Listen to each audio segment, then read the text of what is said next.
Hello everyone, welcome to Chosen to God 6K 2v2. I've already said it to our spectators at home, but right now we are seeing a match between Comms On, Mines On, Comms Off, and Team Trench Rats. We're already heading into the battle. We're on Gold Rush. It's a map made by Cal. I've said this 6 times now at this stage, and it's a great map. We're going to see how both these teams tackle it. This is now at the semi-finals, so there's a lot on the line here for that nice little trophy that we're definitely going to be giving them at the end, totally.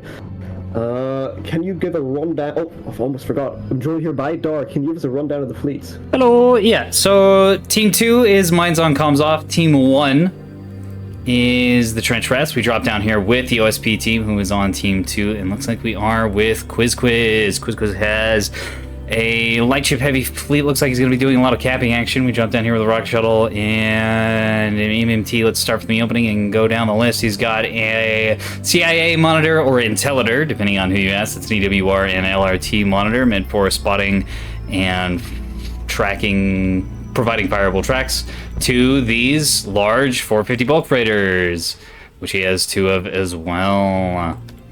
Got some PD on those. Got a few multi-mission tugs. 1, 2. Okay, 2 multi-mission tugs. And then, all right. And then 1 arsenal torpedo tug, as well as 2 mine tugs, nearly empty mine tugs. Man, those got to be cheap. We've also got a couple shuttles, Bellbird and rocket launcher escorting another full rocket shuttle, and a pair of capping shuttles that are heavily points cringe. Looks like Snipes is running a small monitor swarm supported by a container liner, which is already firing missiles. So we're gonna watch those missiles while we go through these monitors. C9230, C9230, pinpoints, Lyrebirds, soft kill on those 2, and they're flying information, I believe. 1 container liner, as I said earlier, looks like it's got primarily rocket containers, but also has some presumably garbage spam, is what I'm assuming this is. A-Red, Act, Wake. Yeah, there's no way these have decoys in them with how he's been firing them out.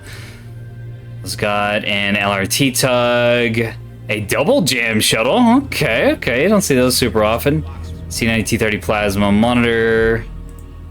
3 of them, 4 of them. That's a good volume of plasma. We'll be able to take down any capital ships. But it looks like ANS doesn't have much in the way of capital assets, so that plasma might not be as effective as it really needs to be. It's also got 2 gun capping shuttles. Where are these missiles going? I have no idea. Aha! They're trying to grab this spy frig that's way out in the middle of nowhere, and they just might get it. That's a really good early strike. Got both teams taking their naturals at this point, and Cole and Jackrat's going for the midpoint on Alpha. So let's blast through these fleets real quick and watch this. Jackrat's got 2 sprinters. He's got a ton of sprinters, and one of which has just died. It was a gun sprinter, but he's also got a torpedo and hybrid sprinter. At least I'm assuming there's hybrids in there. Nope, just Orbs to capture Alpha with. Oh yeah, look at how many small ships he's got. Let's go through this as fast as possible. Looks like he has pairs of Mark 62 and torpedo sprinters flying around as capping assets. The guns can execute vessels, and the torpedoes can do high damage. Torpedo vessels also have a Mark 61 on the nose. Quite a few of these. 1, 2, 3, 4 of those. It's got a couple spy frigs loaded around with presumably some anti-capping or anti-eyes hybrids, one of which has been horribly wounded by that container strike we saw earlier. Got a couple sprinters spread around the map. These probably have, yeah, they got torps on them. They got 1 hybrid apiece. Interesting. A couple jam frigs too, or jam sprinters, I should say, as well as some anti-capping beam destroyers. I don't know how this team is going to deal with all the monitors and all the missiles. Yeah, they're quite light on, well, 450 here. They only have the 1 Recats. Aha, here we go. Well, it's a beam missile. It's the 3,500 point beam missile Axford, chock full of carefully tuned S2Hs and a beam. It's got some FPAs in it too, I believe, around here somewhere. That thing is incredibly dangerous, and more than you can fit in your normal 3K fleet on that 1 ship. It's escorted by a jam frig and a pair of gun voxels. In the Managing meantime, to secure the A cap there with the missiles coming in from the missile Axford, just barely hitting the shuttle there, securing the A cap for ANS. yeah, and it's a bit of a graveyard out there. 2 shuttles, 1 sprinter, 1 alive, and I don't think it's gonna get away though. Move my drink away from my screen. There we go. The monitor is flying forward in, wow, a gigantic ball. 1, 2, 3, 4, 5, 6 monitors, escorted by the, that's what the double jam sprinter is doing, escorting the monitors. That's a really dangerous capital blob there, and it wants to engage the enemy's larger vessels. It's not going to do that well against the sprinters because the sprinters can just leave. But the 2 capital teams are on opposite sides of the map from each other, but ANS has the missiles with their capital team, which allows them to exert map pressure even being far away from the opponent's capital assets. How many times can I say capital? One sentence. ANS has a 3-2 lead. They're about to have a 4-1 lead, and that's real bad for OSP. You know, I was concerned that they didn't really have an answer to the monitors, and they kind of don't, but that doesn't really matter, at least right now. ANS is getting a strong cap advantage, and that will be very powerful on a map like Gold Rush, allow them to leverage, as Vastol was saying earlier in the pre-game lobby, these wide open sight lines.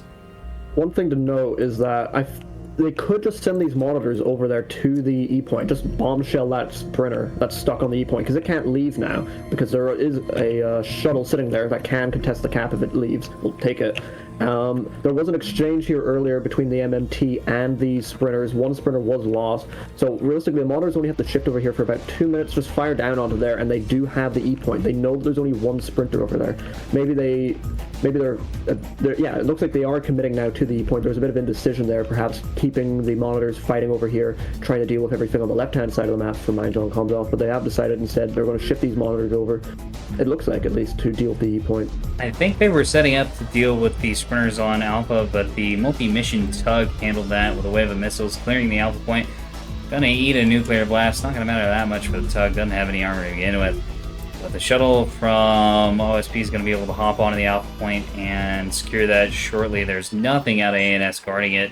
The Voxels can get into a position, and the Axford can fire missiles into the point. It's not a concern right now. Vastol, I believe your stream has ended. Technical difficulties there for a second. Apologies. I tried to view the text chat on my phone, and it exploded. Yeah, you gotta be careful about that. Oh, good. And now that your stream is back up, I've automatically joined it, and I don't think I can leave the stream. It's dramatically reducing the quality of my recording. You should be able to leave it. Professional casting here from Vastol and Darg, don't worry. Anyway, back onto the C point here. Yeah, we see that OSP Mindzone comes up, that is, aren't attempting to do anything regarding the C point, and probably a good idea not to, because there's an obscene amount of points here sitting on this C point. There's at least over 6k just nestled in there. Probably more than that. Start changing hands though. Because 3Cat's entire army is here in that 6k, and then yeah, there's 2 sprinters as well, and a beam destroyer. Oh yeah, and the 2 beam. This is a lot of Why are points both being beam allocated to one destroyers side. over here? Yeah, That's one thing I too forgot to much. remark on. They do have the, yeah, They might be hiding from the destroyers as well. containers? Maybe. Yeah, that's One way thing to too note, much. there is this sprinter on the bottom of the map that is slowly rising up. It could get behind this container liner, and that would be very valuable if they managed to spot it with this sprinter. But most likely they're more focused on the D point. Monitors not committing to that echo point as expected. They're headed towards kind of the upper middle part of the map. Looks like they're going to try to control both Alpha and Echo with guns. I think the OSP team is still trying to figure out where the hell the bulk of the ANS's fleet is.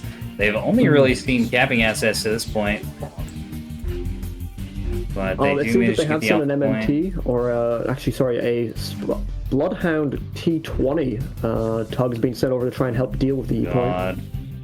That's not Oh gonna no, they much. do have containers. Oh no, size 2 command missiles coming in here. Yeah, They're gonna coming from the finish this off. MMT up on Alpha Point, and that's going to execute this runner quite easily. The LRT can now dive onto the Echo Point and capture that. Won't be able to provide its sensor capabilities, but as we could see in handy-dandy spectator view, it's not providing much sensor capability at all right now. Anyways, the entire ANS team is concentrated over on the Charlie side of the map, and the Intellitor is able to spot all of that and provide fireable tracks. Looks like one of the 450 bulkers is opening fire on the Voxel. Maybe the Reigns. Oh yeah, it's the Voxel. And this Voxel is parked in place. Even if you're behind rocks and think you're safely in cover, you do not want to ever be not moving. Oh yeah, some not the best. Oh no, this is a good bit of damage Taking on the a Voxel. ton of damage because it was parked. So all the rounds are going to land because of the good track. I think that might have been pause fire. Maybe?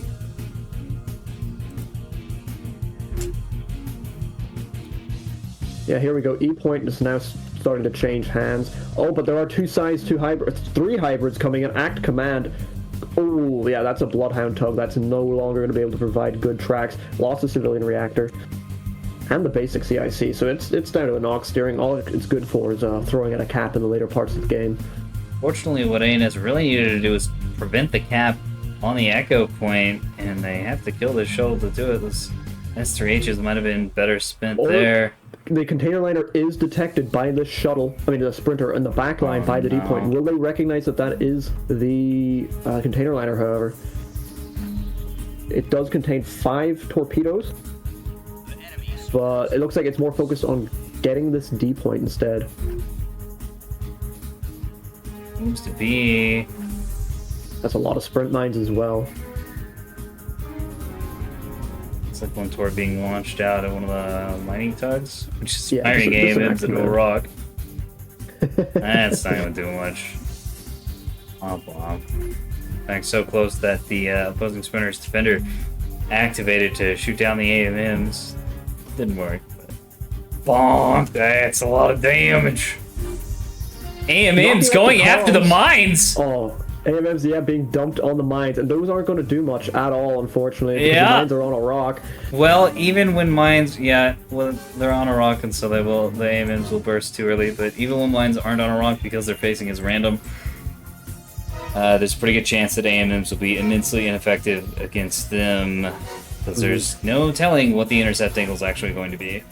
Good foresight here from Quiz. He moved the mine tug far away from these mines because his comms were destroyed. So, oh, here come the sprint mines, and yeah, that's a dead sprinter. Immediately dead. See you Yeah, later. did not reduce speed whatsoever, and just walked right into them. Well, Yeah. just actually ran head first. Into If them, it to had be gone honest. down to 1/3 and angled the defenders properly, it could have had a chance to slowly engage the sprint mines.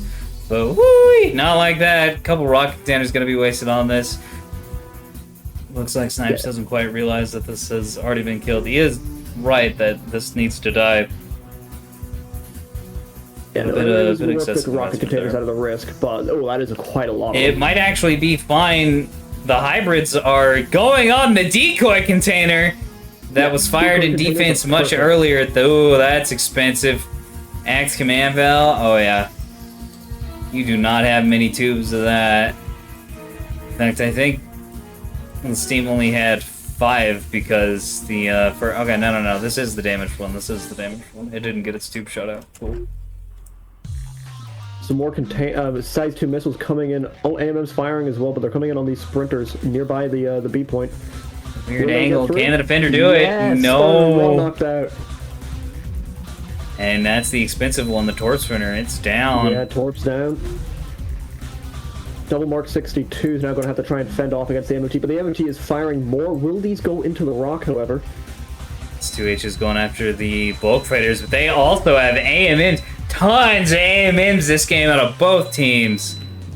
Very nicely done. Very strong missile and cap game. Strategic positional. We are seeing right here how these two teams made it to the finals. Colin Jackrat is a pretty new player, actually. I think he's still blue? No, that's right. It's 3Cat's new account that's a blue. Right. So it says blue and silver, but it's actually gold and silver. Also, Yeah. Dark, you got some beeping noise in the background? Yeah. Did you Yeah. get like a fire alarm or something? Sorry, no, that's a bread machine. Bread machine, okay. It's in the kitchen. I'm surprised my mic's picking it up. So the tables have kind of turned now. The early cap lead has been completely reversed for Trench Rats. Unfortunately, because they have so many points in one area, the Minds on Comms off have just been able to take control of the large spot. They're going to start taking the B point soon because they cleared off these splitters, so they're going to take the B point too. So it's now going to reverse 4-1 to 1-4. And now all these camp ships are here.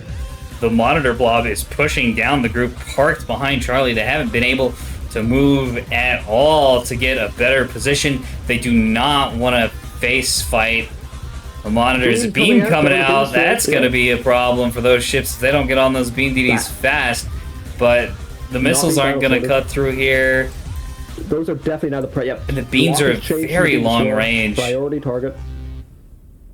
Knocking at the C90 and starting to do damage, but unfortunately at this distance, it's not doing as much as it could be, as you said.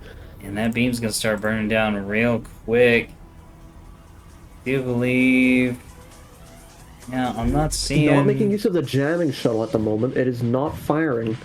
There's no small workshop inside the beam destroyer, so the beam's going to evaporate real fast. Yeah, the monitors have turned to fire at it. One C90 shell going into the nose and bringing this thing down to an ineffective percent value. Yeah, there it goes. BDDs are both going to die real They quick. do not want to just sit there and do nothing, but the beam missile axe are emerging now, side on though, so if it does get focused, this is going to be very dangerous for it. But that's the angle it needs to get the beams and the missiles to target. Unfortunately, I believe these missiles are just going to wind up getting hard killed. He's coming in as well, command Hecp. Monitors splitting up their fire. 100 mils going after the frigate and absolutely tearing it apart. While the plasma and Hash go after the beam destroyers. Really should be firing the plasma at the Axford. AMMs here. These are going to get through. Oh! Yeah, that's some HEKP right down the bow of that monitor. Price and Tarp not killed, but definitely out of the fight for a while. Red, orange, not even an autumnal. That's demonic colors at that point. Unfortunately, though, if we take a look at the actual state of play right now, it is acceptable for Minds on Comms off to just have these monitors, well, just get their proverbial shit kicked in, because OSP, well, ANS, I mean, has barely any cappers left. Yeah, if OSP can hold the capital assets here on the Charlie point and even attrit some of them, trading these monitors for that force is worth it. Although, I don't know if that's going to happen. These monitors are getting ruined by the missiles. So there's two have been pretty badly hurt, but the other three, you know, they can still throw a little bit of hands, you know. Actually, For sure. Jesus, there's so many of them. But when it comes to the C90, you kind of need a critical mass. If you don't have enough of them, the damage is just pathetic. You need like 4 to 5 barrels. Double jamming though, kicking in here from this the shuttle, and now none of these monitors are locked. They have very bad tracks. Burn through tracks, no less. Oh man, you really don't want to have to fight burn through tracks. Illuminator being used though on the Axford, so they do have some foresight. Actually, is this on the Axford? Yes, it is. Yeah, I believe he's got some semi-active missiles in there. One of the VLSs was knocked out. Overall, the Axford still is in okay condition, but it has to pull back. Unfortunately, this map is looking pretty rough for Trench Rats. They don't have presence anywhere else, and they need to break out or do something, because they can't just sit in here. But the monitors are like a wall, like a literal wall that they can't just walk around at the moment, because it will chase after whichever force tries to split off. More beams coming in though. Yeah, this is a really cool fight down here that we're bearing witness to, but the only thing that is not on Charlie Point and is colored blue are 2 sprinters and a Reigns, all of which are hanging out around Bravo, and which are about to be checked by a couple of healthy MMTs. The MMTs have run out of ammunition, though, it seems. Actually, let's take a look at this one up the top. It is also missing its missiles, so only the guns are able to keep these ones in check. MMT with no missiles is not a real threat at all, especially to Torp Sprinters. Torpedoes punching directly through the AMM is going to be able to kill these quite quickly. ANS will probably be able to take the Bravo point, but they have lost their lead that they started with.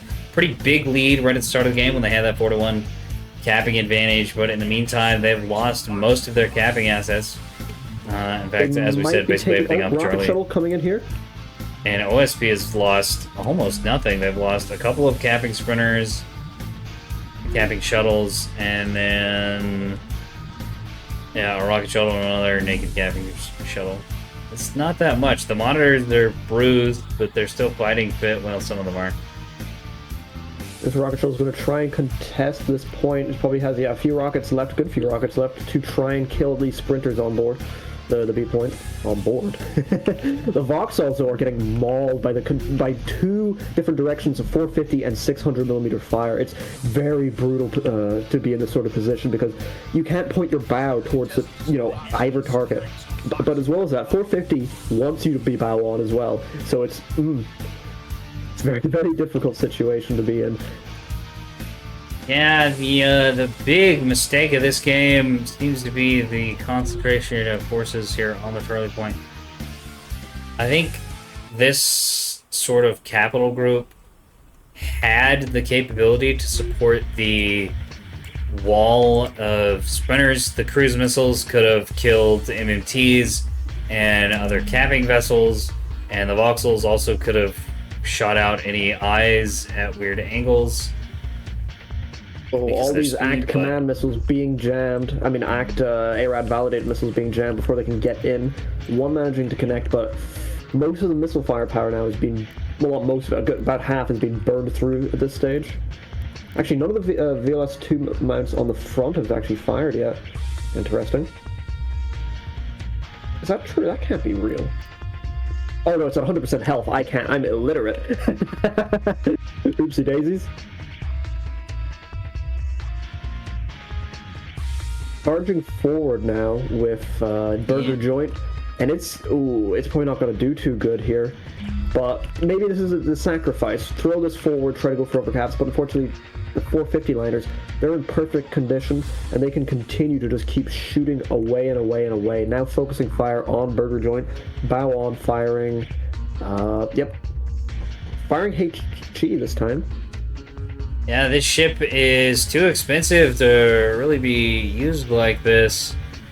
It's trying to get into beam and maybe dump in some missiles close in, but being out in the open is going to cause it to eat a ton of C-90 rounds on the broadside and 450 in the nose, and both of these things are a very quick death to Axfords, as we're seeing right here. It's also eating quite a few plasma rounds in that flank, allowing some of the 100 mil to punch through too. Unfortunately, B point there, changing hands back to Mines on, Comms off. The sprinters were only able to get it for a short period of time before the rocket shuttle and the MMTs, just using their 100 mils, managed to secure back the B point. There is an attempt going towards the E point with the Reigns, but unfortunately, it just got hit, and it's going to find that it cannot contest this point with no offensive weapons. Yeah, at this point, I do believe the game is over. I don't think ANS realistically has a way to come back from this. The beam destroyers might be able to fly around and get something done, but OSP just has too much on the field. If this had played out a little bit differently, let's say they kept a beam destroyer by the B point, they would have probably still been able to hold that if they had locked it down at a good angle, beaming anything that tried to come in. Here, by the C point, one of the beam destroyers is in perfect condition. The other one just restored the beam, but they didn't get to do a whole lot. They had monitors that they were trying to fight in the open, and that were at roughly nearly 6k away, so they weren't able to take advantage of the beam's horrific damage at 3k, 4k. Rocket containers coming in on, yeah, that's a nasty hit there, and more. Yeah, that's good night. Yeah, the sprinters were doing one thing and the capital fleet was doing something else, and you really can't do that. OSP did the opposite. The monitor blob pushed forward and covered the UNTs and the shuttles as they were moving out onto the map. The containers supported the capping assets by either bullying capital ships and forcing them to group up, or shooting out spyglass ships, or just popping sprinters that weren't properly protected or prepared to deal with the containers. And all the while, the 450 bulk freighters were hanging out on a kind of a wide flank, waiting for anything to push up and to punish it. It worked together. Vastols are now the focus of ire here as well. Ooh. As a unit, and the OSP team worked together as a unit, and the the A&S team did not, and that is really what killed that game. Okay, and it's gonna go ahead and surrender. Yep. Recognize that the game is whoa. Alrighty, well, we will be heading on to the second round. That was the first round there. A pretty good opening performance, I think, from Trench Rats, but unfortunately, they had too many assets on one side of the map and weren't able to, well, control the map. And as a result, Minds On Comms Off were able to just swing around from their right side, from the E point, all the way around and just hem them into the C point. And from that point on, it was a pretty decided match. Always make sure that you control more than just one part of the map, otherwise you will end up in situations like that. Alright, here we go. Yeah, after action report, let's take a look at this A&S team, because I didn't really see much gray or even yellow on the OSP team. Looks like the Axford did most of the work with those missiles. Yeah, even the beam destroyer is just not able to get anything done. Yeah, only 1,700 damage on this beam destroyer. That was the one firing for most of the time at those monitors. So yeah, you need them to be close. You need them. You can't just have them push around a corner at 5 to near 6k, because they're not going to do damage and they're going to get return fired and they're just going to lose the beam. So keeping them in places where they're going to be fighting smaller assets, such as shuttles, such as tugboats, whenever they're not ready for them, or if you are to fight monitors, whenever they're too close, when they're not looking at you and their bow is facing the wrong direction, so they can't fire those C-90s at you, that's when you want to use a beamstone. Well, and that was they couldn't do that. That was an entirely fine position for one beam ship to be in, but not for one beam ship and then another beam ship and then 2 voxels and then 3,500 points worth of Axford and also Rains and also 2 sprinters. That was 8 or 9,000 points just camped out on that side of the map, and you absolutely cannot do that. Well, we'll see if the people request to see the CLN stats. CLN stats. Sure. That's a good question. I'm gonna go with 15k, 16k. 15k exactly. Yeah. Ooh. Where is it? Oh, it's at the bottom. Want to ready up, Vastol? 15,000. Alrighty, nice. I'm readying up, and we will head on to the second round. The second map will be Yukon. Yes, we will. I will close this one out while you set that up. Oh. Thank you all for coming out to this. I hope you enjoyed. We will see you in the second game, which is coming up next. Stay tuned. This is being run out of the main Nebulous Discord. Of course, the tournament itself is being run out of my Discord. The link for that's going to be in the description. I hope you've been having a good time. See ya in about 2 seconds.